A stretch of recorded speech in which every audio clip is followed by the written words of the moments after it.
Moving day in the FIA F4 Esports Global Championship presented by Moser. Welcome to possibly the greatest American icon circuit that they have available. The WeatherTech Raceway Laguna Seca here in Monterey, California. It's Jake Sperry and Keenan Cooten looking to bring you through all of the amazing action. And Keenan, at the second half of the season, we used the golf terminology of moving day. There are 4 races in this season left. There are 2 to be done tonight. The chance is simple. Position yourself for the end of the championship. I don't know how you're not thinking long game at this point. We're running out of time. As you said, we're at the halfway point. It's time to start setting yourself up for the rest of the season. And what a place, what an avenue, what a venue to do it. Then, like as you said, one of the most historic racing venues in North America, the Laguna Seca Raceway. Let's take a look, though, at this schedule, because remember, they've only had 24 hours notice to know how quickly they need to get up to speed. And the bigger shock, I think, as well, is that we haven't had a track that was run last season to go this season. First time we'll get that with the Fuji Speedway for round 6 after this round 5. Yeah, really excited to see how that one plays out. Obviously, we've seen a race there before, but that big front straightaway with these F4 cars is going to be a sight to see. Imagine 3-4 wide, but to get there, we still have to go through Laguna Seca, which is a historic venue in its own right. Of course, we got the corkscrew, a ton of stuff here, and one of the tracks that a lot of iRacing service members are going to be very familiar with this being some of the first races you do on the service here coming up with the WeatherTech iRacing, or the WeatherTech Laguna Seca Raceway here. Monterey, California, of course, 11 turns, and that all-important corkscrew. We've seen so many exciting overtaking maneuvers through that set of corners, but not the only place you can make a pass. Obviously, turn 1 and Trinity Corner, another big one here too as well, and should suit these F4 cars a treat. I will say that this is a circuit that profiles very much like a face, and the corkscrew is a very dainty nose out there. You've got the rainy curve as the chin as you work on through. This is a lady of a circuit that does take names around here, especially heading onto the Rahal Straight with that very aggressive turn 5 corner and the anti-cut curve on the inside. So keep an eye out on moves that are coming into play. But as we sit, knowing that this championship is going to be close, it's 12 points at the moment for Aaron Vasquez. He's got the control, and he's the only driver this season who's picked up 3 podiums. Now that screams championship form. Yeah, he's been pretty undeniable so far this season. Obviously, there's still a long ways to go. We still technically have 4 races, 2 racing days of racing remainder here, but with a control like that, it's really hard to top somebody who is just consistent. Yeah, and let's talk about those championship standings now, because the gap is 12 at the front for Aaron Vasquez against another Spaniard, Alejandro Sanchez, who picked up the win at Suzuka last time we were with you. But then you've still got drivers like Dan Moore, Martin Kadlachik, who has been a race 2 of the night specialist, Henry Moore, who has been lightning quick in that 72 for Bennick, and then Isaac Phelps and the reigning champ Luke McEwen. They're all in the picture. I would say if you're within 25 points, Keenan, you've got a shot. Yeah, and I mean, there's going to be a little bit of pride here. This is obviously 3 regions all coming together, the global championship. You can't let the Spaniards take 1 and 2. So there's going to be some sort of united front to try and break that stranglehold that both those drivers have on the top. But 61 points, 12-point gap here for Aaron Vasquez. Sanchez and the rest of the field really need to get their act together and hope that 71 shows them something.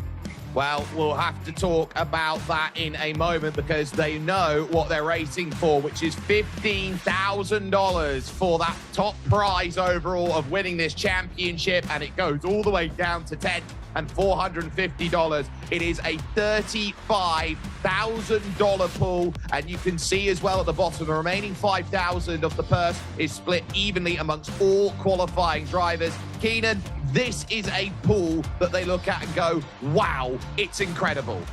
Yeah, not a small amount of money there at all. Of course, that would be help support the old sim racing program minimum. And how did they get there? Well, the tracks are only revealed 1 day prior to the race. Not a whole lot of time to practice, and not a whole time to get to some laps in, and which in theory would make for some better racing. You got 15 minutes of practice in the session, of course, 1 lap of qualifying, which is so important, such a unique thing to this series as well. And then a 15-minute race like you would see in the global F4 races in the iRacing service with fixed setups. And then obviously, of course, that's just focusing on driving. You get the track reveal, Jake, and have to do so much work of preparation, not a whole lot of time.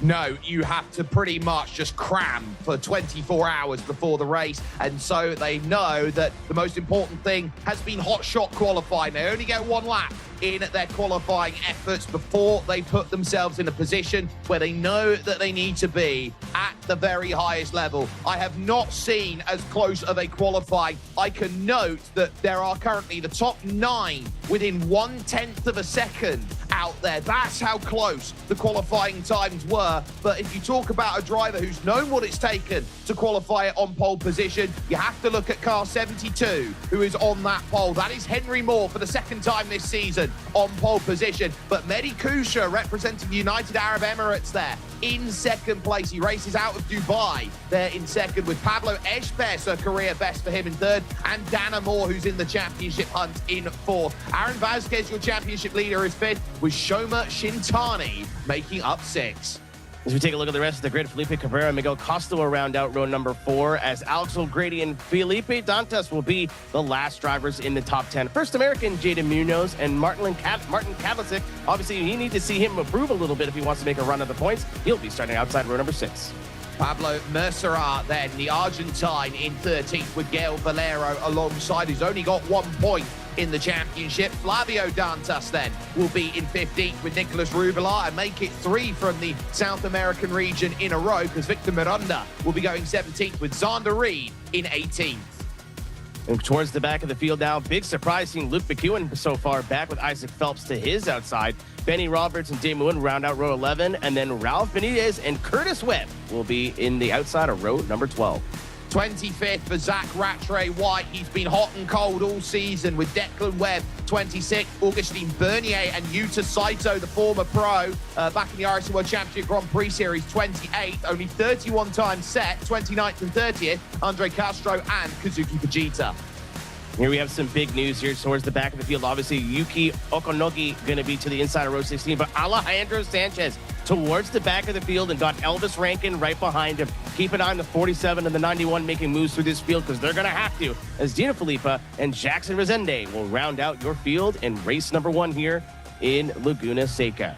The 5th round of the championship and a mark of the second half of this season. You have to be switched on with every qualifying. It is the great tell of all tells that you've got to jump up. Only the top 15 are scoring points out here. When you've got a field that goes 35 back, that means there are more drivers than not who are leaving today on this race with a big goose egg in their basket. Henry Moore has won a race already this season. He managed that at the opener in Zandvoort. He'll be looking at Mehdi Kusha, who is stage hunting, you'd say, at this moment. Dana Moore and Aaron Vasquez now. I think Moore is now going to be the shining hope for Coanda compared to Grid and Go and Aaron Vasquez, so keep that in mind. But Pablo Espes and Shoma Shintani for Williams are going to be threats out there, so keep in mind what they're capable of doing on this slightly uphill run for those in the front 3 rows of the grid here towards the Andretti down the hill at turn number 2. They know how critical this race is going to be, seeing as it's only 15 minutes long.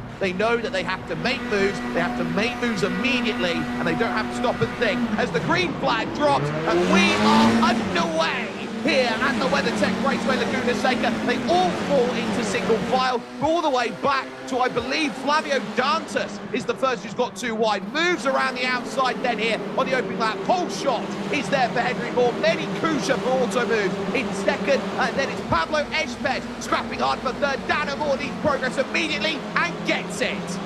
I think we saw it for the qualifying times, Jake. So many within 1/10 of a second. You can get a pass done now. Usually I'm not an advocate for getting ugly early, but these drivers are so close on pace. If you get something quick done now is the time. Big moves early for Dana Moore. Yeah, he needed that move. He needed it quickly, and he knew that he needs to get a gap between himself and Aaron Vasquez. It's another Spaniard he'll have to get through in Pablo Espes, and here there is a driver who does run very hot when he wants to, and I've seen him do very well in the likes of the iRacing Indy 500, for example. Hit the corkscrew for the first time. This drop of about 6 stories down the hill. Yeah, so much elevation change here. Does unsettle the car. A lot of wiggling, and this is a lively rear end of this car. They'll get a little bit of downforce, of course, but it still will move around, especially on these cold tires with no warm-up lap. Just remember, iRacing Black Friday is on until December 2nd. You get 50% off of any new membership, 25% of any activation and renewal out there at the moment. And it is Henry Moore who's got his clearance. But this is a circuit that doesn't have naturally long straights. So you have to work for every place. The Andretti's the best place. The second best place, believe it or not here, Keenan, is into the corkscrew, which is fearful for any driver who wants to go and make that move. So settle yourself down into the rhythm of the early race. The group goes all the way back to Victor Miranda at the moment, who's down in 17th as it currently stands. Not many changes out there. The biggest loser off the start, -2, Felipe Cabrera. A little excursion there into the dirt for Pablo Estes right behind this battle for the top 3 for the lead. And something we got to keep in mind too is they start handing out penalties after 17 incident points. Doesn't seem like a lot in a 15-minute race, but an off track here, an off track there, and then get a 4X, it'll pally up quick. So you got to be using those off tracks sparingly, especially when it's so easy to get one here in the corkscrew. Just dipping 2 tires off, it's so easy to do as we run along with Mehdi Kusha, again, second place, sitting right behind Henry Moore. Henry Moore kind of went unchallenged at Zandvoort, was able just to set sail and put in some solid lap times, but it's got some pressure from that number 10 this time.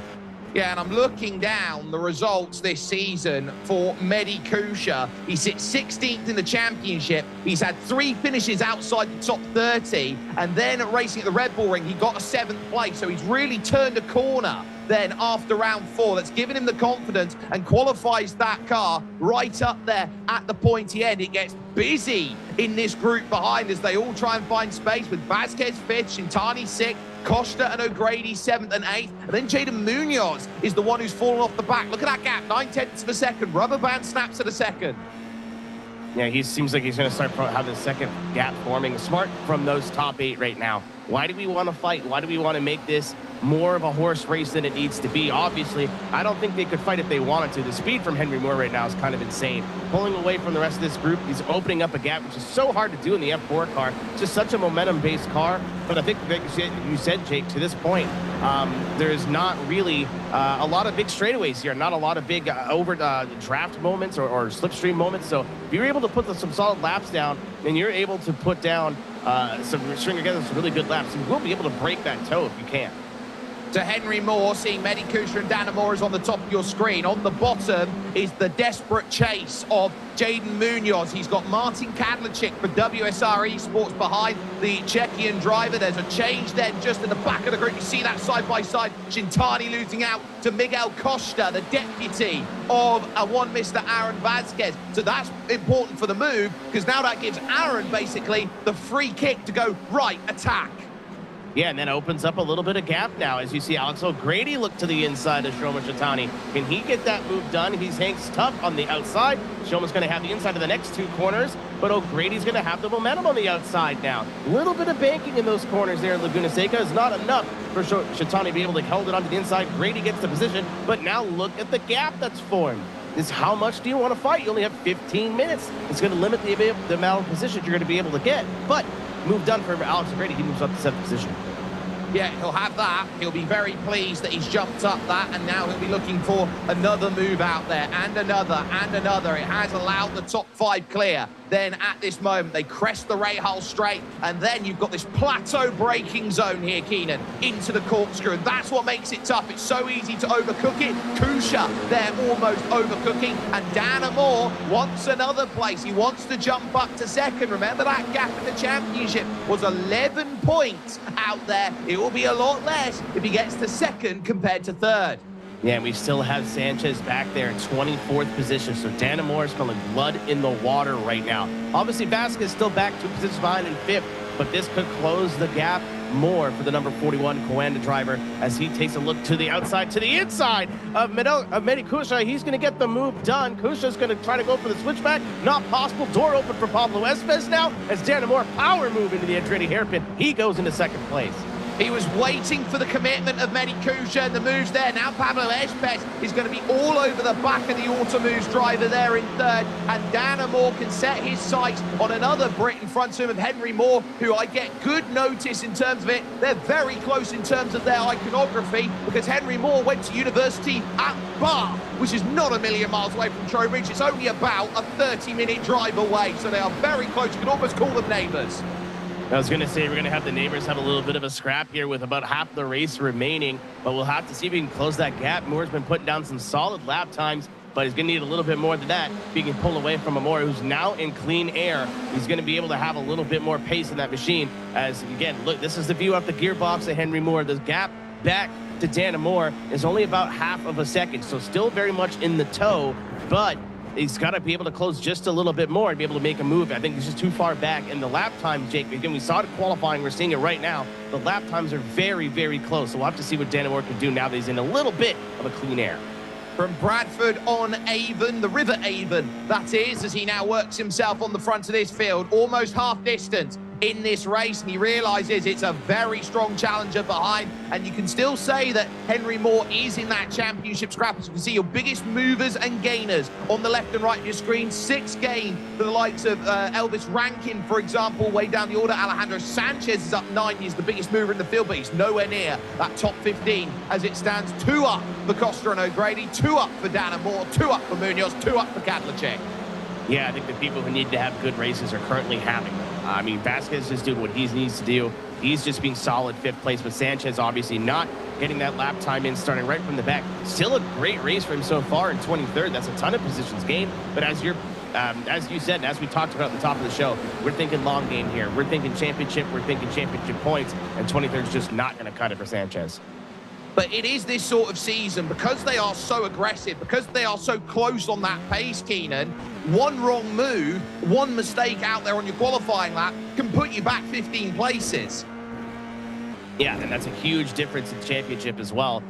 So all it takes is one bad race. That's why what's happening right now towards the front is such a big deal. Obviously, you still have some championship implications there. We talked about it a little bit. Vasquez still just kind of holding fast, staying consistent in 5th place, which is what he needs to do. That's the mark of a champion. But he gets to the one incident. Could it even be just be not his fault? Get caught up in somebody else's mess, and that's the championship blown wide open.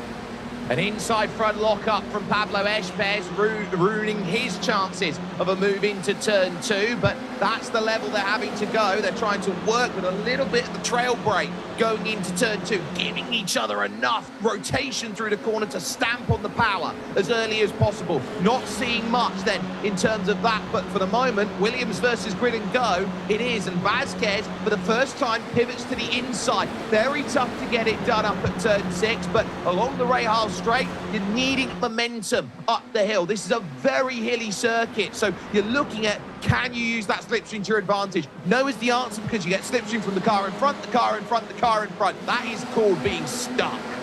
Yeah, you know, I think Vasquez just poked the nose out going into the kink there just to get in the head of Pablo Espez. The dude is so smart. He's very, very intelligent. One of the most well-rounded sim racers in the game.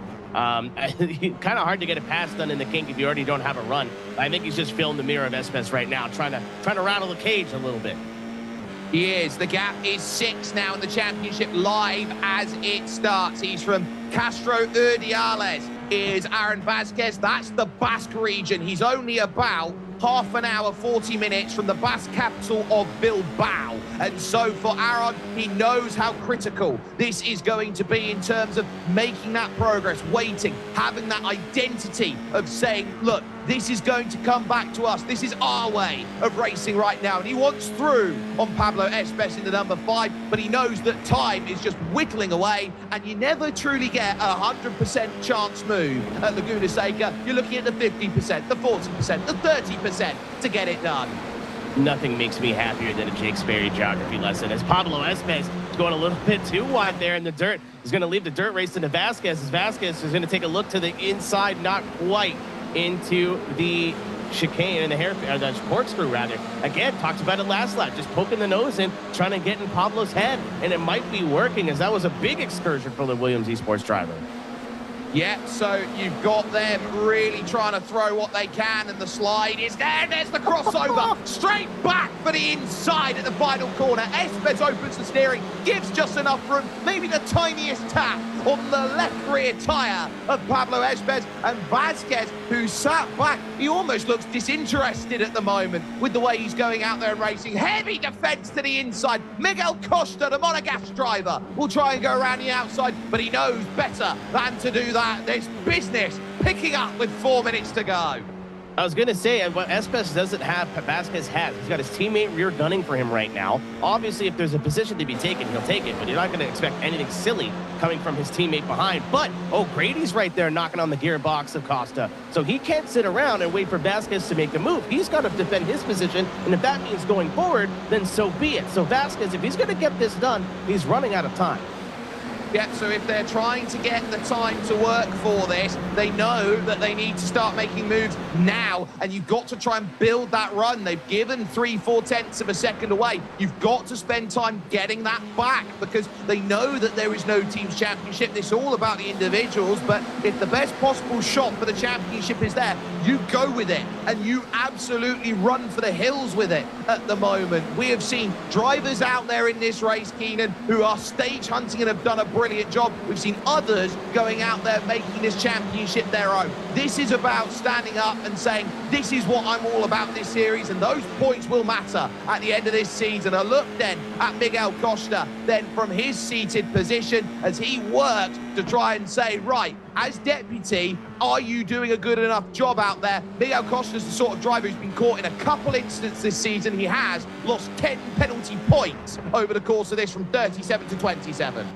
Yeah, this would be a good, decent recovery, a big 6th, 5th place. Anything right now, I think something the podium's not really out of the question, but he's in the right spot. He's trying to position himself properly, but a little bit of gap opening now up to Vasquez. I wonder if he just turned on the jets. Speaking of turn on the jets, 20.747 for Dan Moore in the last lap, and Henry Moore's 21 flat. So this is the time now where Henry needs to turn on the jets. Anything that he has, he needs to put out on the racetrack, but I've been keeping an eye on this battle. It looks like Moore's closing the gap, but will he get there in time? Yeah, it's a case of can you manage to find it? 4 tenths here for Dan Moore. He's been trying to do everything, and I think only now has he been starting to close down that gap. I can confirm in the pits is Zach Rattray White, for example. He's been running a lot of effort for the V8 Pro Bathurst 1000 out there and made the top 15 shootout, so he's had his time severely capped over the day, and that's why he struggled. Last lap then, about to start, and Henry Moore still holds himself with a 2.5 car length gap out there at the front of this field. Dan Moore has been desperately trying to hunt him down, but he realizes at this moment in time, he is going to look a little bit second-hand, but they've done brilliantly to break away from Mehdi Kusha at this point. The group's looking around for that podium. It's been one of the most well-behaved F4 races that we have seen in the entire championship, and so that half a second gap, it's going to need a mistake, you'd feel, from the Bennett driver there, Henry Moore, to make sure that Dan Moore can find that chance to jump up and siphon a race win away in the final 45 seconds. Climbing up the hill and looking around for it. They know they're going to be close here, but they realize that time is of the essence, Keenan. Yeah, I mean, you think well behaved. We still have 2, maybe a lap and a half left now at this point. If the gloves are going to come off, they're going to come off right now. Obviously, that gap closed another 10th now, only 3 tenths back. He's going to be right to the gearbox now of Henry Moore. Henry still just needs to hit his marks and does what he's got to do, and he is in a good spot, but one mistake, one little walk up, one little wiggle, and Dan Moore is right there, and that's not a driver that needs a second invitation, Jacob. No, you can see that clock is so close here, and they're just going to squeak out an extra one by 3 seconds out there overall. Dan Moore has been trying to pay for that moment. Defense by Henry Moore. He went to the middle of the road, and so Dan Moore saw it, decided I'm just going to take a natural line, and that's going to put him in all sorts of trouble now, heading for the corkscrew with the final lap here, now in full display. Dan Moore has been biding his time. Kusha runs wide there for 3rd. Espes also followed him off the road back there in 4th. They've gapped Aaron Vasquez now, and Espes is going for a podium. There are the 2 Brits who sit from the near West Country at this moment, Dan Moore, and also at this moment, Henry Moore sat there knowing that both of them want this. The trophy there of Henry Moore from his various achievements. Dan Moore, new to Coanda Esports, now knowing he needs this run up the hill, but at 3 tenths of a second, he still looks a bit too far back. Corkscrew drive off the exit, goes right to the tail down the hill. He might try and open up the rainy curve. There's still one chance left at the final corner, and they've got themselves a third. Off goes Benny Kusha, and now Vasquez could steal third away. But at the front, wide goes Henry Moore. Where does Dana Moore want to go? Outside it's going to be. Pitches down, there's contact. Henry Moore muscles his way back out of it and says, my second, big fist bump, my second win of the season. He gets it. It's Dana Moore second, and Pablo Espes holds third. What a finish. Well held from Henry Moore. Almost a mirror drive of what happened in Zandvoort in round number 1 of the season, where he just had the pace, kept the lead the whole race, had a late attack from Dana Moore, but just showing some good maturity there in the number 72 machine and holding off the institution that is Dana Moore, and going for his second win on the season was Henry Moore. Well, both of them were gunning for their second win overall, but Henry Moore's number 72 muscles out Dana Moore on the final corner, who tried to pinch down and couldn't quite get what he wanted. Pablo Espes then will have a little bit of a word there with Medi Kusha over the line after that spin through the rainy curve, with Aaron Vasquez fourth and Miguel Costa then in fifth. Quiet races for the pair. Alex O'Grady will finish off in sixth ahead of Shoma Shintani, with Martin Kadlachik, Jaden Munoz and Felipe Cabrera Loyola rounding out your 10. Taking a look farther down the field here, just not against some big names that you didn't expect to see up there. Again, 2 of the big ones, Elvis Rankin, only 23rd, and obviously Alejandro Sanchez, only imagining a top 20. So that is big in the championship. We'll be able to look at that towards the end of our broadcast this afternoon, but that is the big news. And Luke McEwen as well, only in 18th. So that again, taking a look in from 11th to 20th. Some big names that you expect to see up there in that fight, Jacob, that just aren't going to be there. Phelps as well, of course. Some very off days. And as we said earlier during the race, all it takes is one off day. This is a quick championship, 4 weeks, 8 rounds. All it takes is one bad round and the championship's blown wide open. Final point scored by Flavio Dantas for Alejandro Sanchez, a case of 12 places gained and just not enough out there. Keenan, a huge result out there in terms of this one for Henry Moore, because he did not have a good week last week. He was mired in the mid-pack, only scoring bit part points, but now he's back in this picture. Good to see him back up there. Of course, for me, it looks like just more of what we saw at Zandvoort. It's really well controlled, really smart driving, really good pace. Just when he was challenged, he turned it up. When he was up there by himself, just ran a good, consistent pace. Really good racing from Pablo Espes as well. Again, obviously, there was that last lap incident, but which led to his podium, but had challenges from behind, had challenges up front, just kept his cool, and had a miracle of Vasquez was still able to get a top P3 out of it. Yeah, he certainly did a brilliant job out there, and he's looking to manage that. But I believe, Keenan, you are going to have the chance to jump down in with your race winner, and that is Henry Moore. Mr. Moore, how does it feel to be on the top step of the podium once again in the F4 Global Esports Series? Yeah, really happy, to be fair. I think pace has been really good all year, but I just haven't managed to hook it up in the session. So obviously now it's the second time I've done it. I'm looking to build from here, and yeah, really happy. Are you thinking big picture at this point? Of course, we're halfway through the season. Is a championship on the line for you? Is that something that you have in the back of your mind as you're out there racing? Yeah, for sure. But I think, you've got to take every race as it comes, deal with everything that's in front of you. So obviously it's in the back of my mind, but I'm still trying to get the most points I can from every single race. And on the topic of points, obviously, we have Laguna in the books, Fuji up next. How are you feeling now as we jump into a very, very different racetrack, to say the least? Yeah, I'm confident. I think, when you put it on pole and when lights to flag, then it does give you a bit of extra confidence that you might not have had before. So, yeah, we'll see what happens. Pace is good, so yeah. And then one more, just another one. Again, you were out there by yourself, clean air the whole race, and then Dana Moore just inching closer and closer. How was those last maybe lap or two? What was going through your mind? Were you were getting defensive a little bit? Just walk us through the last 2 laps of that race. Yeah, I was just throughout the whole race, really. I was just managing the gap behind. I held whoever was behind me at half a second, really. So, yeah, and then obviously down to the last 2 laps, was just being really cautious. not picking up too many X, no slowdown through the corkscrew. So yeah, just made sure I brought it home. But yeah, I thought I drove it pretty well. Henry, again, welcome back to the top step of the podium. Maybe we'll see you again this afternoon at Fuji, but your winner here, Jake, at Laguna Seca. What a wonderful bit of racing action that was at the top. Dan Amore now jumps in with us, second position overall. Dan, you had to work for that one, I think is the important thing. So let's start with the process of going from fourth place, knowing that you had Mehdi Kusha to clear, knowing you had Pablo Espes to clear, and needing to, at a circuit that proved today for many, very tough to make passes. Yeah, obviously with quali, I was very pleased with my quali lap. Being P4, obviously ideally you want to be in the top 3, but it's definitely up the front of the grid in the good point spots, as well with out-qualifying Aaron, who was obviously leading the championship, so it's very, very good for me to take points out of him and Alex, especially. And in the race, kind of turn 1, it all checked up on the inside, as I kind of like, you know, I was kind of predicting that, so I decided the outside, I'd try and keep momentum. Obviously low-powered car is a momentum game, and then obviously I got the move on Pablo there, and then kind of moving on, I think my pace in race was really, really strong.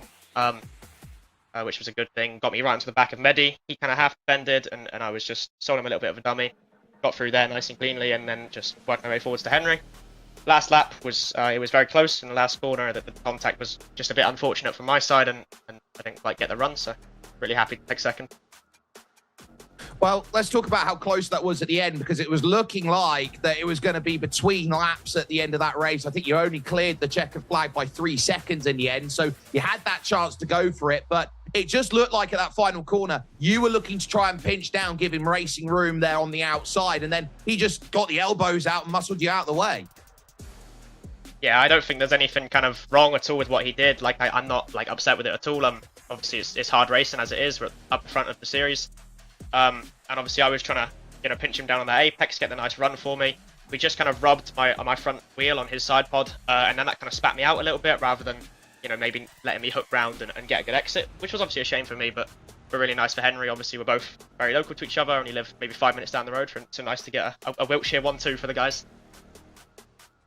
Absolutely, and so those close camaraderie battles between you two, you must know each other pretty well in the scene in and down there. But talk about a championship. You've just taken a little chip out of Aaron Vasquez. Are you looking for more of a decisive blow at the next round at Fuji?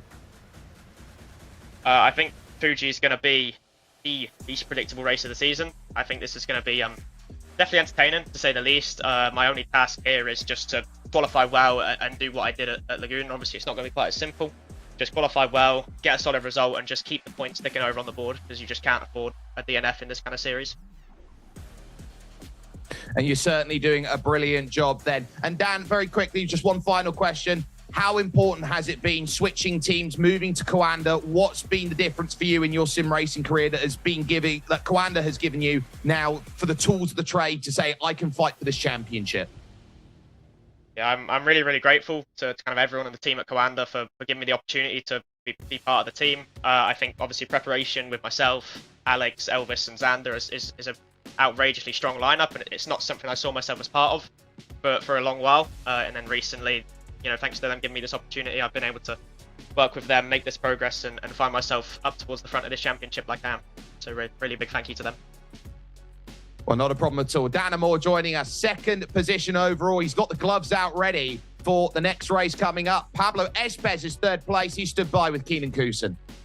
Pablo, I was going to say a little bit of a relaxed race there up until the end. If you want to talk us through that last lap that got you into this P3, it was a really, really hard-fought race from you.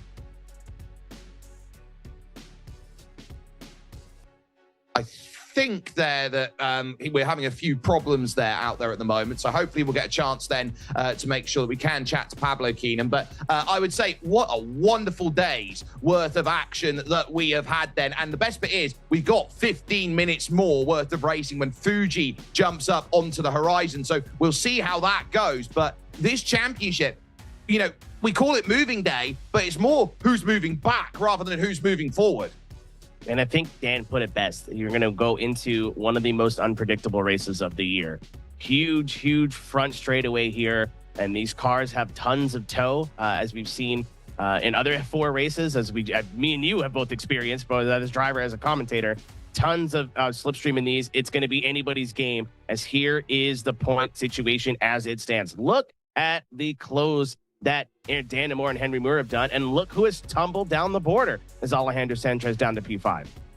Yeah, he has certainly dropped down the order here. Martin Kadlachik at 25 points back is looking to prove, but let's try this again. Take two. Pablo Esbez here with Keenan Kusin. Pablo, let's try this again. Hopefully you can got us now up of here in the iRacing booth.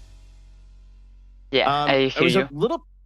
Perfect. It was a little bit of a relaxed race there up until the end. If you want to talk us through those last couple of laps, obviously getting yourself a P3 out of it, but what a fight there towards the end of that race. Yeah, I mean, I was happy with P4, but I had the opportunity to go for it, and yeah, I tried, and it worked.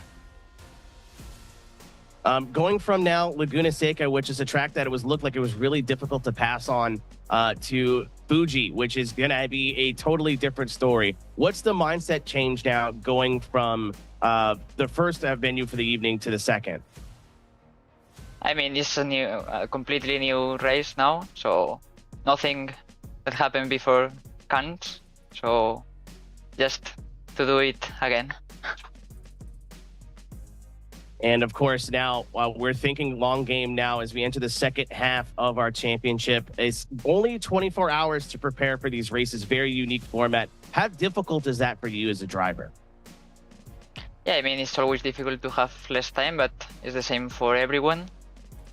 And it's special. I mean, I really like it because we don't have any other championship where this happens. So it make it unique. Well, we saw him in the third step of the podium in race number 1. Maybe we'll see him towards the top of the podium, race number 2. Best of luck, Pablo. Thank you.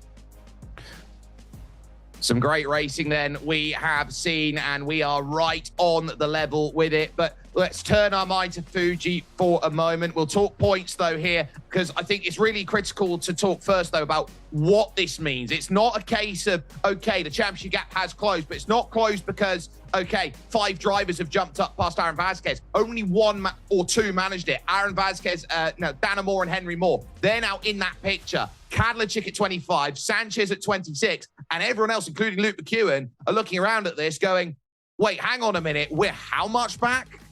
It's not over yet. I think that's the biggest thing to stress. This is a very quick championship. 4 races or 4 days of racing, 8 races. Anything can still happen. However, big word here, Jake, momentum. Who's got that? It's Dana Moore and Henry Moore, obviously coming off of 2 really good finishes at Laguna Seca. Vasquez not doing bad, obviously still consistent, which is why he is your championship leader. But those that we expected to see up there, as you said, Luke McEwen, Elvis Rankin, and Alejandro Sanchez are lacking that. So they need a big turnaround here in the second race of the day. Well, if there's anything that can happen, you are going to be sitting on and watching what that race is going to mean. Keenan, very quickly then, as they go, a race that was very well behaved from everyone. Do you think that will happen again when we head to Fuji? Absolutely not. I think we're probably going to see 3 wide going into turn 1, lap 1. If we don't, it'll be lap 2, it'll be lap 3. A lot of the patience that was at Laguna Seca, I mean, you heard about it a little bit. Had to be careful with your track excursions, keep all 4 tires on the pavement, and not a whole lot of big braking zones. There is a ton here at Fuji, and the car that's so momentum-based, that slipstreams so well, as the F4 car does, we will see overtaking, and we will see probably some disagreements, some wheel-to-wheel disagreements, if you will. Yeah, those disagreements, I think, are going to be incredibly telling from drivers who know that they are reaching a level out there where they know every race point is going to mean more and more and more as this season progresses. This is one of the most critically important parts of this season because they know how big it's going to be. And if you look through the racing action, it was about as they tried to get it done. Will it be the same in this race just on the other side of this? Stay with us here with iRacing because your FIA F4 Esports Global Championship presented by Moser Racing is back on the other side of this.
Sometimes you got to get back to your roots. Remember where it all started. NASCAR Thunder 2000. Our goal was simple. Make it authentic. The stories. And there's a fight. Using lessons learned from his father. The fans. The rivalries. Harvick got into the side of the track. That feeling of being part of it all. That's why we went to work on this game. We've heard you. It's been a long time since we've had a game that captures what the sport is all about. Well, time is now. This one's built for the fan, for anybody who wants to experience what it's really like. All right, let's go. From the sound to the speed to the venue. Daytona International Speedway. Back at Darlington Raceway. All there's left to do is fire it up.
A championship gap that is down from 12 to 8. The players of the championship now making themselves known, and to the first circuit that has been run twice in the FIA F4 Esports Global Championship. Welcome to Ayama in Shizuoka Prefecture, Japan. The Lonely Mountain will look over here for Fuji and the racers' battle of 15 minutes today. Jake Sperry and Keenan Cruson here to bring you all of the coverage. And Keenan, a circuit has some known qualities for those who have come here before, but a track that is absolutely all about that long 1.5 straight over towards TGR corner. Obviously, there's a lot more to it than that, Jake. One of the most beautiful racing venues on the planet, right in the shadow of Mount Fuji. But of course, especially in this F4 car, you have to consider that big, long main straightaway, over 1 kilometer long. And it will be very, very evident when we see 2 wide, 3 wide, 4. It's going to look like Daytona out there when we get these cars on circuit. Of course, again, we are at the one historic venue to another. In Fuji Speedway opened in 1965 and has gone through some different format changes. And this is the one that we currently have. We will be ignoring that chicane coming out of unlock corner and turn 10, but a lot of elevation change here towards the second and third sector, and then obviously the big, almost looks like a drag strip, and then some. There actually is drag racing hosted on this main straight here at Fuji, and we're going to see it today as it'll be the centerpiece for our 15-minute feature race here in race number 6 of the season. It's also been an Olympic showcase of a circuit. It hosted the time trial and the road race championships for the Tokyo Olympics, which were won, I believe, by the likes of Richard Carapaz and Primoz Roglic, the men's battles out there. But let's talk ourselves through what makes this so incredible, why we love this place, and why this is going to be one of the toughest battles out there. If you want to talk it championship-wise, it's because that gap is down from 12 points to 8 points. If you want to talk, Keenan, about now how you want to jump to that level, now is the important time to reach it, because you know that every single qualifying out there is going to mean the world. But on a track as open as this, you can get away with a 6th, a 7th, and 8th and make your way up. So it's about measuring everything that you can do in the shadow of the lonely mountain. Yeah, I do think that it's going to be important as we start running out of time here now. We are on round 5 and 6. So of course, this is our 6th round. And then we are on 7th and 8th, and the tracks will be revealed the day before on December 5th, racing December 6th. Same time, same channel, and hopefully we'll see you back there again, but we'll have to get there for this race. We are running out of time, Jake. This championship is within now so quickly the closing stages. Yeah, and so keep an eye out on how they deal with this format, which is 15 minutes worth of racing. All they have is that hot shot qualifying of 1 lap only. 1 day to practice the tracks before this one. So 2 tracks, you got half a day basically to go and work with. And critically, a drive-through penalty at 17 instant points. Disqualification comes along at 25 instant points out there. But there is also a lot going on with iRacing in general, including the brilliant NASCAR 25. Yeah, we've been busy over here as NASCAR 25 is now available on all your favorite gaming platforms, Steam, Xbox, PlayStation. It is a true taste of what we used to experience as us old folks with bad backs used to experience over on the PlayStation 2. It is a good return to form for the series. The console game enjoyers are eating good, but that's not the only thing, Jake, that we've been cooking up in the iRacing studios, and it's not the only thing you can enjoy. There's a more arcade controller experience. I'll tell you what, I'm really excited for iRacing Arcade. It is such a brilliant concept out there. I think the artwork's incredible. I think that the format of a game like this, there are very few out there that capture racing in this sort of style. It's brilliant. You can try the free iRacing Arcade demo out on Steam, and it's coming soon on the Steam store. So please add it to your wish list and learn more at iRacingArcade.com. Yeah, super fun game. I had a chance to play the demo during the Steam Next Fest quite a bit. Really good handling. I think a lot of people are going to be surprised at how easy it is to pick up and play, but how much nuance there is to actually get some good lap times and fight your friends in the leaderboard. There's a lot of game here. And if you saw it in the trailer too, a lot of like building houses. There's more to it than just wheel-to-wheel racing, even though that is one of the best parts of the game. And of course, if you are looking to re-update your subscription here on the iRacing service and you are a pre-existing member, there's no better time to do it than the iRacing Black Friday sale. 50% off for all new memberships, 25% off for early renewals and reactivations. Now is the time, now through December 2nd, to update your iRacing subscription. So get over to iRacing.com/Black Friday today. Absolutely. And so if you're someone who's just come back to see what great sim racing is, or you want to jump in and be a part of this championship next year, remember, you can qualify through the 2026 season 3 races out there. Top 10 in the championship get that chance. You might as well jump up today, get your iRacing up, and then really have a chance to go do that. You can only do that through the biggest iRacing sale of the year, and you can do that on Black Friday. So drivers then with the last of qualifying out there available. The final bit of practice, only about 30 seconds before we head ourselves over to the grid. And with these 35, again, I see a few shocks, a bit of a shake-up out there. This might be one of the toughest qualifyings I think we have seen all season long, but I think some drivers are finding that gold at just the right time, Keenan. I think this is ridiculous. I think we're going to get to look at the times, but the whole field basically is only separated by 4 or 5 tenths of a second. That is, I say that again, the whole field, for more or less, is separated by 4 tenths of a second. And at a track that is going to be this competitive, we are in for a treat, Jacob Sperry. Yeah, and 4 thousandths of a second separate the top 3 drivers in qualifying. Henry Moore with a 136.422 outbeats Mehdi Kusha again to pole, this time by 3 thousandths, and Shoma Shintani on virtual home soil is just a further thousandth back on that. Felipe Pujol Dantas will be going from 4th, with Elvis Rankin in 5th, and the race 2 specialist Martin Kadlacik will be going from 6th. Further back in the order, you see Andre Castro and Miguel Costa had a good first race, trying to make it a good second one. Speaking of people who had a good first race, Pablo Espez, your P3 finisher, just in 9th position. Alejandro Sanchez getting a better qualifying and rounding out your top 10 with Felipe Cabrera and Aaron Vasquez right behind him in row number 6. Not often you see Aaron Vasquez so far down. Dino Felipe and Xander Reed are on row 7. Benjamin Roberts then. Benny with a good qualifying there in 15th. But Dana Moore with work to do in 16th. Yuta Saito starts 17th. And Isaac Phelps really needing to wrest back some control of his championship. He's down in 18th. Good showings for Damon Woods and Declan Webb. They'll be rounding out 19th and 20th as Flavo Dantas, Gail Valerio, Ralph Benitez, and Victor Miranda will be the bottom half of 24th position, or number 12. 29 cars were able to set a qualifying lap, with Augustine Bernier 25th. And I think this is the white flag waving on Luke McEwen's championship run, 26th. He has been a ghost today in racing running, with Alex O'Grady down in 27th. That will be a hit for him. And Jackson Rosenda 28th. Last time was set by Zach Rattray White, which means the number 6 of Nicholas Rubilar is best of iRacing.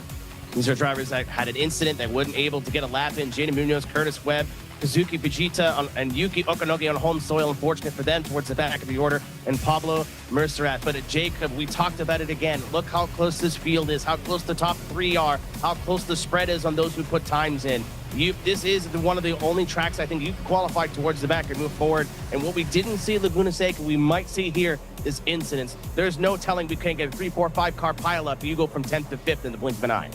Well, there are great places on this lap where you can go and make the passes happen. You can look at TGR corner as the best place. 100R up into the Adbank corner is always going to be a place to get it done. Dunlop's going to be a fast overtaking place, but you can see passes. And then what about the run up through the off-camber sections? GR Supra into Panasonic to end the lap. That could be critical for how this one is all going to go down. But with Henry Moore back-to-back pole positions, we've not seen that in the FIA F4 Esports Global Championship before. So he's looking to do something that very few get to do, the double on a day. And so that could be a little bit of history in his mind as well. 15 minutes on the clock. Is this going to be the moving day changer that everyone is looking for out there overall? Green flag in the air runaway. One car doesn't go. It's Kadlacik, who is nowhere up for the start. And everybody just about avoids him as they go scampering around. What a horrible start for the Czech driver there. They work into turn 1.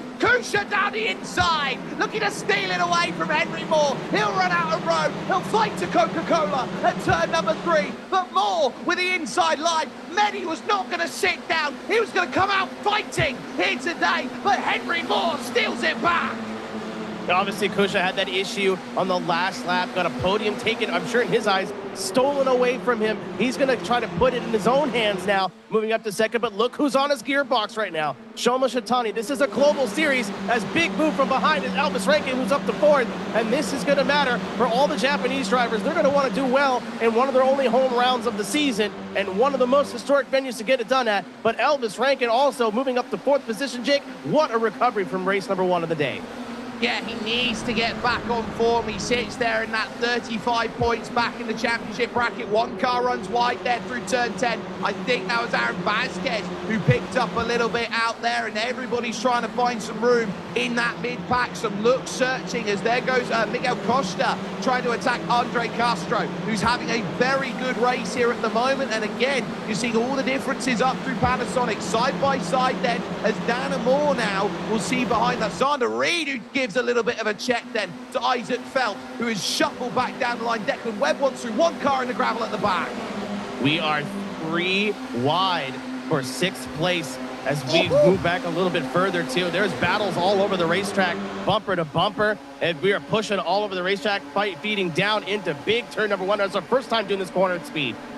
Yeah, in for the lead then, Mehdi Kusha around the outside. This time he'll have the inside at Coca-Cola. Turn 3, they've got Shintani there, they've got Elvis Rankin, it's 4 to the floor at the front. Alejandro Sanchez making good progress, but Kusha for the first time lead here in this race, and now we'll be looking to try and run away at this point. It's Felipe Dantas who is trying very hard to hold on to this one at the moment. If he can stay with the top 5, he'll be very happy. They were almost 4 wide on that straight behind, with the likes of Alejandro Sanchez, Aaron Vasquez, and Felipe Cabrera Loyola all in the mix. Danimal also trying to hunt down in 12.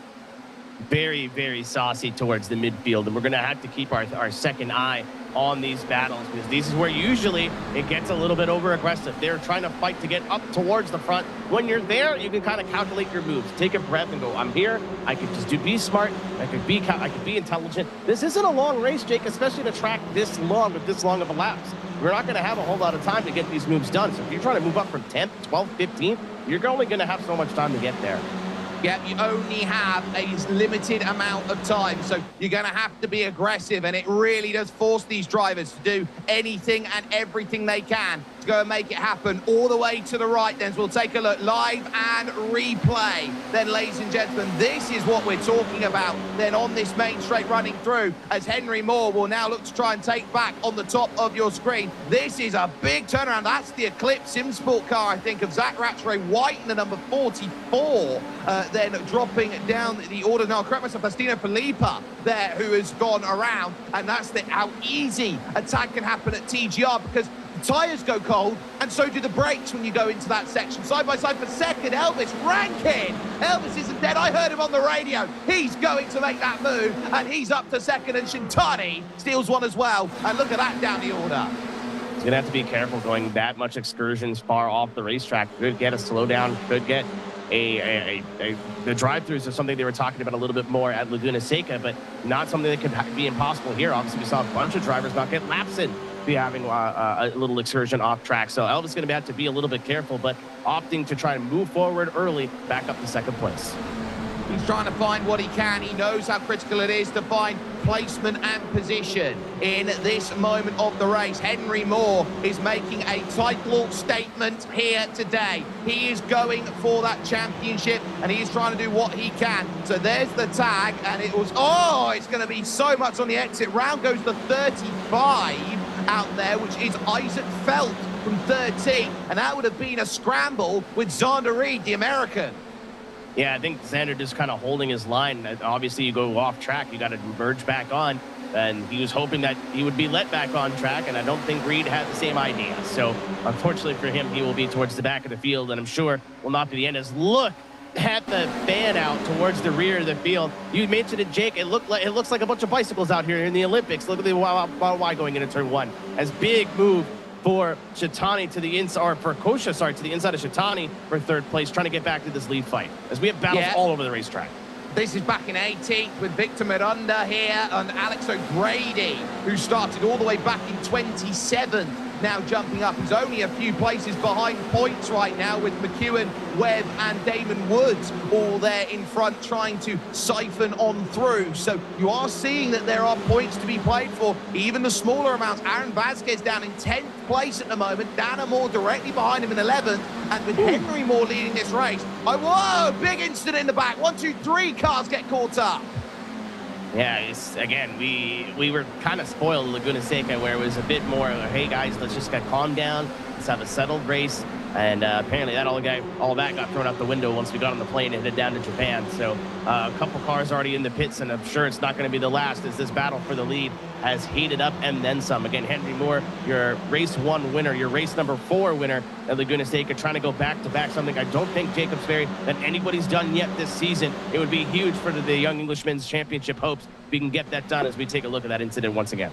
Yep, here's the lunge down the inside. I think it's Rubilar who's gone in too deep. And then 1, 2, 3, it's just a house of cards at Advan corner. It's one of the few places he can make a pass. As here comes Elvis Rankin to the front of the field, and the train follows him out there. They will freight train Henry Moore as they can, and Henry Moore has the championship as it stands by 2 points with 1 week's worth of racing after this. But he'll try and fight back around the outside. 5 points difference then on this move if he can go and manage it, but he can't. Elvis still can't get the clearance. Inside line is there for him. Moving in towards turn 3 here, the Coca-Cola corner, but Elvis Rankin says, I want position, but it's okay having position now. It's safe to be at the front. The key is, do you want to be there on the last lap? Something we're going to have to see from Henry Moore that we have not seen yet this season. We need to see him dig deep. Anytime he's had a big finish in the 72, it's been leading from the front and controlling the pace and doing a little bit of defending late on the race. This is the first time where he's not going to be able to get away with that, Jake. He's going to have to defend. He's going to have to stay in front of this field and make some moves. That's the only way he's going to be able to go back-to-back and really solidify his name in this championship hunt.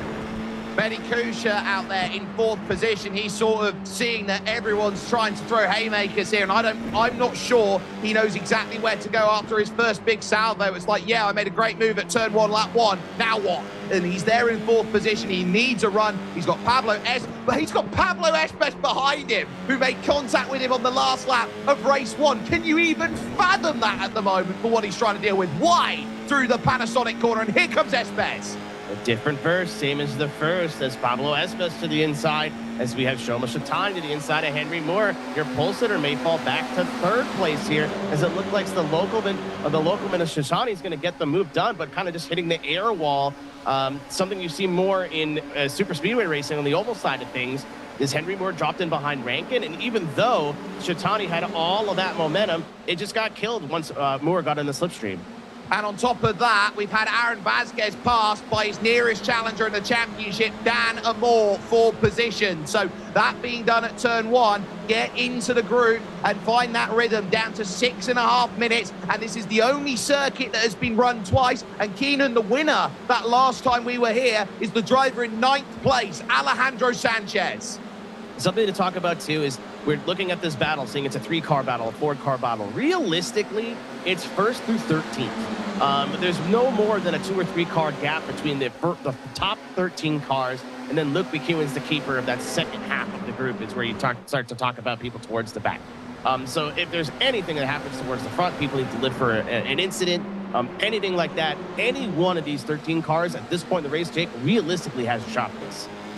This is all about throw it back, and here's the driver on the back looking forward at it. Luke McEwen's done so well from 26 to try and get some points, but he's trying to hold on to this group. If he can get up there, he's going to get there late, and they are trying to move about and find some places. You see Aaron Vasquez getting shuffled out by Martin Kadlachik and Felipe Cabrera. They're only allowing more onto the back of this as it starts to fragment up through the very technical finals. Exodus trouble! Benny Kusha in the wall, left-hand side, and he was turned as they were trying to move. I think it was Dantas. That's so unfortunate for Kusha. It's 2 rounds in a row where it's just nothing that he's done to his fault. As to the inside is the local hero, Shoma Shatani. Can he get the pass done? He's not quite there yet. Is Elvis Rankin trying to hold to the inside? Can he clear? Does Elvis try to fight it? No. Shoma Shatani to the lead of his home race. A brilliant move by Shoma. It puts himself to the front, but the big one there was always going to be a powder keg that needed to go. Where were you finding the move? And it was a push from behind, I think, that set the chain reaction off. Dantas would have got across fine if he didn't get the bump draft. Yeah, just a really weird meeting of the minds there. It looked like the car, like Dantas was going to try to go 3 wide, but only made the decision pretty late. Obviously, you can't really push in these cars, but if you really want to, you have to be very gentle and hit square. And neither of those 2 things happened there. So it's unfortunate to see Benny Kusha once again, just such a good run, but through no fault of his own, is now in the pit lane once again. Well, talk about desperation. It's 5 now clear at the front, and Andre Castro is the one who's got to do the work to hold. It's 1 second. I think Alejandro Sanchez and Dana Moore, the dynamic duo, are going to want to try and jump and do what they can to hold it steady. But it's now, where do you hold? Shintani, Rankin, Moore, Espes, Costa, how they go. There's the second group. They're going to have to get rid of Andre Castro because he's been a cork in the bottle all night for these Coanda boys. Yeah, it looks they're going to have a big run to the outside. Again, the momentum is just so important. Once you're in clear air, you get hit with all of that air. You have to push through. Just a little that you want to see how a bump draft works in an F4 car. You saw it right there between the two Coanda drivers. Just a little kiss. Not much more than that. It's to the outside. Big battles over the racetrack as we're side by side for the lead, side by side for 6th. All these battles all over the racetrack. We thought Fuji was going to be exciting, Jake, but we're getting a treat here. Yeah, eyes everywhere. Henry Moore to second. They've given a little gap now to Elvis Rankin out front, but it is Alejandro Sanchez who is through on Andre Castro, but critically not Dan Amor in this group. So it's about hold your nerve, hold yourself steady, and know that every position is counting at this moment. With 2:53, you're looking around in the mirrors. It is suns out, guns out for everyone at this point, and they know that it's about placement, but look at them trying to fan there in the top of screen as they were trying to work through. Everybody is looking for something that someone else doesn't. Yeah, I think we'll have about maybe 2 laps remaining on the line here, with about time remaining, about 2 minutes remaining, projected to 2 laps remaining. So now's the time where you need to start thinking long game here, as unfortunately, as we're sitting towards the front of the field. Yeah, I was going to say, I thought it was just me, but Miguel Costa has disappeared. I don't know if it was a technical issue or what happened, but Miguel Costa has just dropped out of the race session and opened the door for Pablo Espes to maybe find himself another podium, but right to the gearbox of Elvis Rankin is Henry Moore. Again, we talked about it a little bit before. That's the way, if you want to work together in this F4 car, you get very close, you get the air behind the car in the lead car to get low air pressure, and you both benefit from that. But yeah, Miguel Costa, just unfortunately, that is probably the worst thing that could happen. Just mechanical issue, internet, I'm not sure what happened there, but Miguel Costa out of this race. It's going to hurt. We believe it's an internet drop is what we're hearing, but it now leaves Shintani and Espes, the 2 Williams drivers now, to figure out how they get both of them on the podium, with Henry Moore gunning for the championship and Elvis Rankin on an outside shot wanting in. Aaron Vasquez at this moment is in P9. Dana Moore in P7 at this moment, and they'll know they'll only have 2 races to go in this season to figure out championship positions out there at this point. So they've got everything to sit on. There you can see in the background Alejandro Sanchez, how hard he's pushing to try and bring that gap down. It's at 1 second. If they start playing games, Keenan, it's all over. Let the games begin, as we have 2 teammates up there, nose to tail, Espes and Shintani as well. But then Rankin, the old statesman, and Henry Moore, the young gun, trying to make a statement. It is a 4-way fight. Any one of 4 of these drivers could win as Jacob Sperry as we come to the white flag.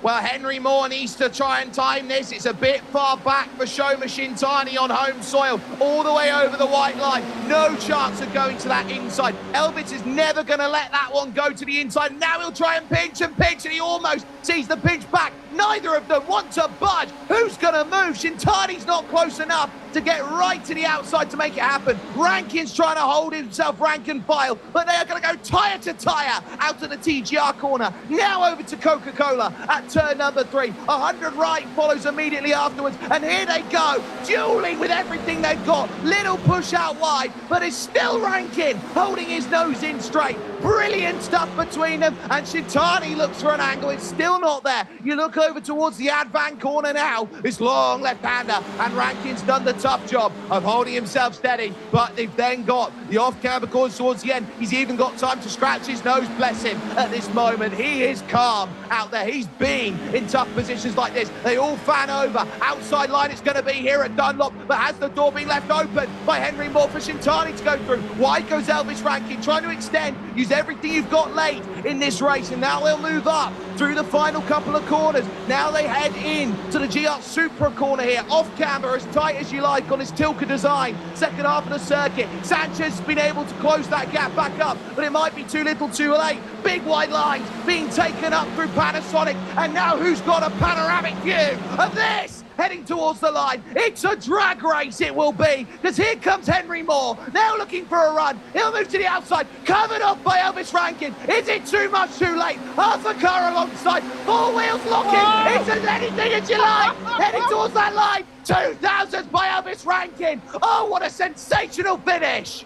That little jink to the left is what won Elvis Rankin this race. That little move that made Henry Moore just hesitate for just a second, as it turns out 0.002 of a second, was the difference maker. What a drive from the 91. Obviously a shame the 72 couldn't get the double, but what a drive from Elvis Rankin. What a smart, mature, calm drive to win this basket case of a race. Absolute cinema for Elvis Rankin. He wins by 0.002 of a second over Henry Moore, who was 0.002 from the double tonight. Shoma Shintani will finish third with Pablo Esbes fourth, and Alejandro Sanchez trying to right his season in P5. Andre Castro would end up in sixth, with Dan Amor only able to gain one place on Aaron Vasquez, who would get eighth overall heading towards the line. And look at Dan Amor, 1,000th short on Andre Castro. It would be your reigning champion Luke McEwen with a quiet 10th place, but get this, he gained 16 places, Keenan, in that run. Yeah, I mean, I think he heard you when you called him a ghost, and he said Halloween's over, and moved up into the top 10. Still a good points there. Obviously, I think you said his championship is over, but still making a statement here saying he can box with the big boys. We take a look at this back half of our field, of course. Some names back there. Isaac Phelps getting caught up in that incident. Unfortunate for him. Xander Reed obviously getting into some trouble. Alex O'Grady, unfortunately, have such a good run, and then being aimed up out of the top 10. And all these drivers, of course, out of the points. Midi Kusha, the heartbreaker of both races today, both times. The first incident, a little bit of coming together, just racing incident, unfortunate. And then today, not something you want to see. Expect him to come back fighting in our final day at December 6th.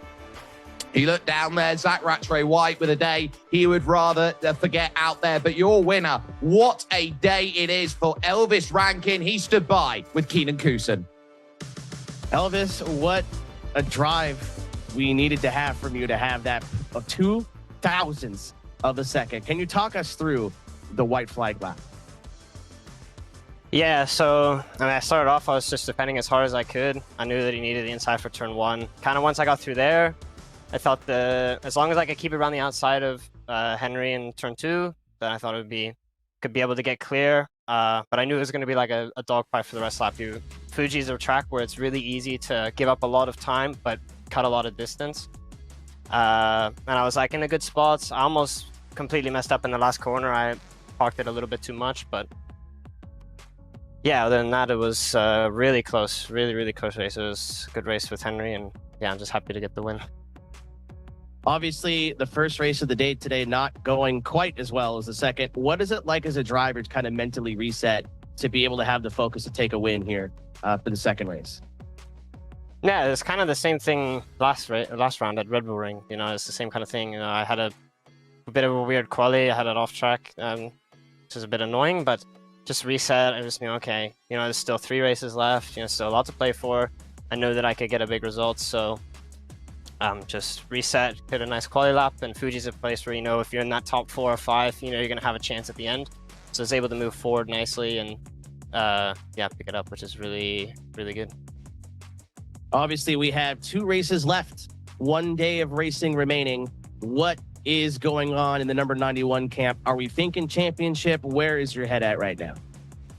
I don't even know the points, so I have no idea. I think I'm a little bit on the back foot, but I think I can still up for grabs. I don't know about the championship. I have no clue about the points.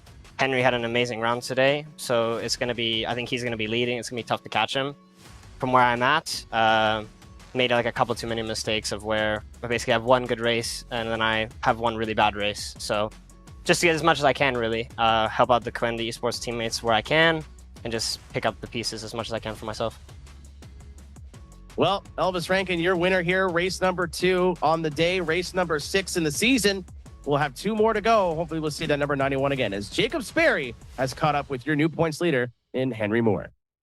Henry, wow, what a race that is for you. And you know how critical it is in terms of how you need to be getting up there, doing what you need to. You were 2,000ths away from doing the double, which has only been done once in the FIA F4 Esports Global Championship, done by Alex Dunn on the first ever 2 races. So for you being that close, what did it come down to? Did he just move across too much for you? How close was it for you? And what could you think you could have done to gain 2,000ths?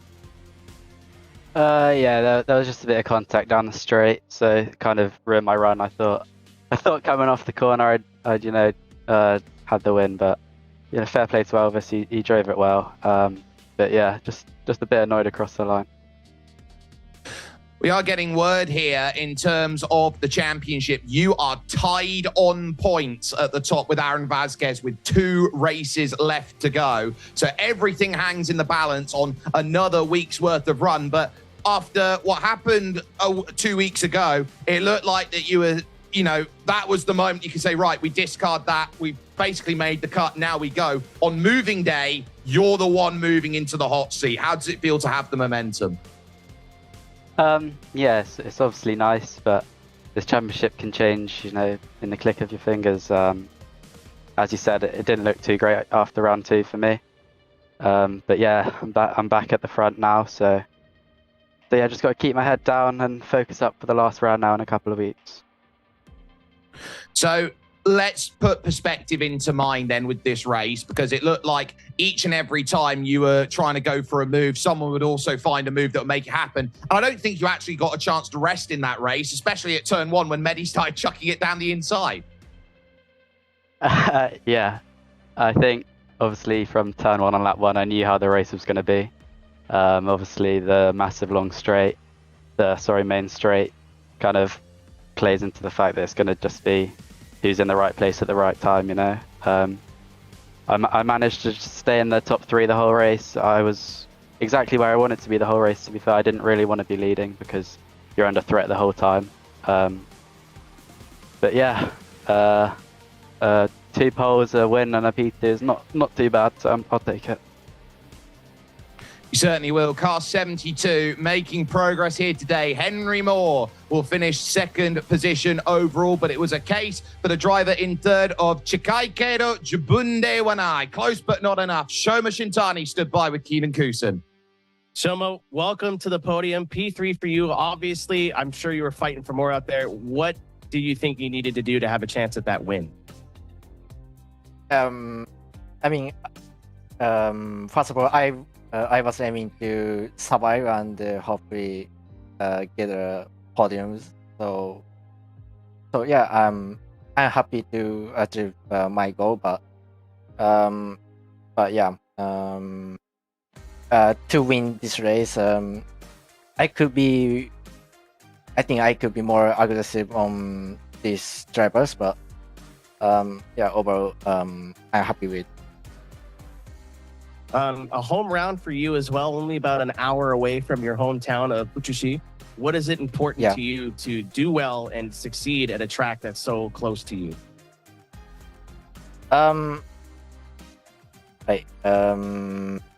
In Suzuka, I qualify on P2, and but my racecraft didn't work. But this Fuji track, you have more chance to have slipstream.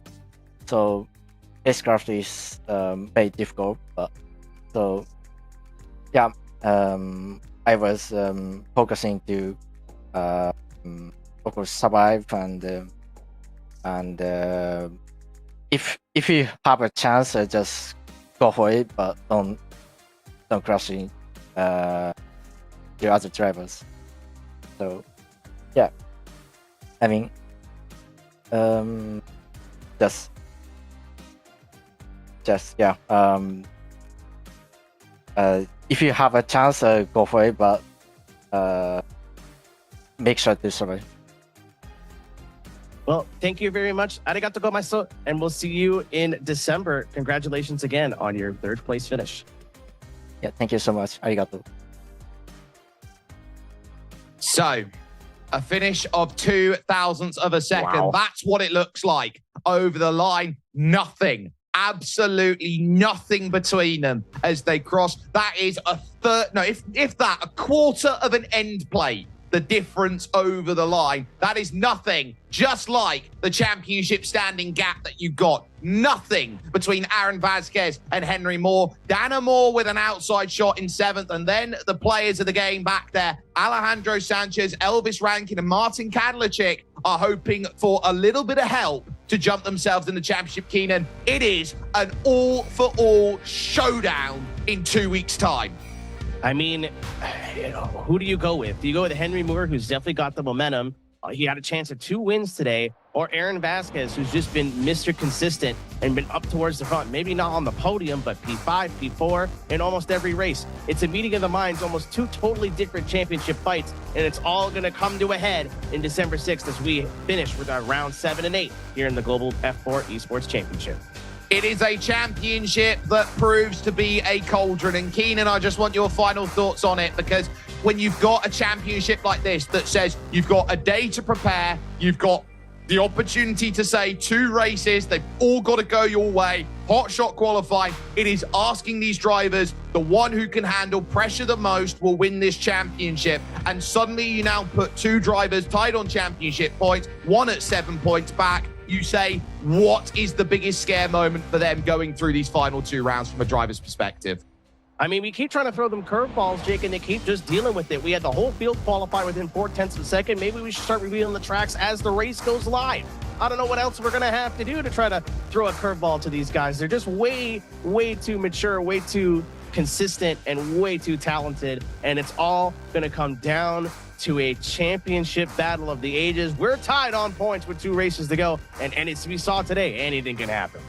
Anything can happen in sim racing, and so very often we see it does here on iRacing. Your FIA F4 Esports Global Championship, presented by Moser Racing, is about to reach its zenith. With 2 rounds of racing left, you can only say that it is going to be as incredible as you possibly can. The showdown gauntlet is here. Henry Moore and Aaron Vasquez tied on points. Dana Moore at 7 back. It is must-watch sim racing in 2 weeks. You can join us on iRacing and as well get the track announcement the day before on December 5th. You'll catch the racing at 2 p.m. Eastern to get it sorted. But it is all about who sets the mark on those final races. Who says that it's going to be the way that it needs to be, and who says I am 1 stage above. Moore, Vasquez, and Moore.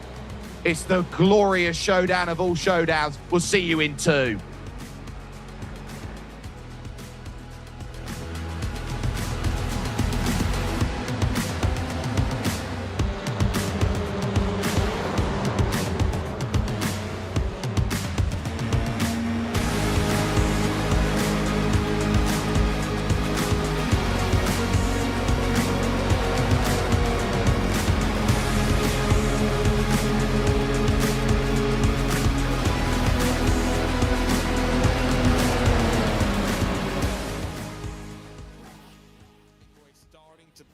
Hernando, we did see a lap ago down into turn 5, was close enough, but didn't really force the issue. No one further behind, forcing it too much either. This has also been the cleanest start to a race so far, I want to say. We saw Neil Rock start in pit lane. He's now up to 26th position, and only 1 driver has taken a trip to pit lane for their fast repair. Everyone else is still out there and running. That's showing not much of the battle scars. The Austrian tucked up behind 3rd, and now that gap 1.3 seconds up to the top 2. Exactly, it's kind of sitting at an uncomfortable position for the rest of the field where, yeah, for these drivers that are in 3rd, 4th, 5th, 6th, 7th, they're going to be thinking, I've got to find my way through at some point in the near future, otherwise the gap for the race lead is effectively gone. Well, welcome back to those watching on the iRacing Twitch and iRacing Facebook channels. The FIA Formula 4 Esports Global Championship, 2 more electric races across the world, both at Laguna, Seca and the Fuji Speedway. We are back with the final of the races.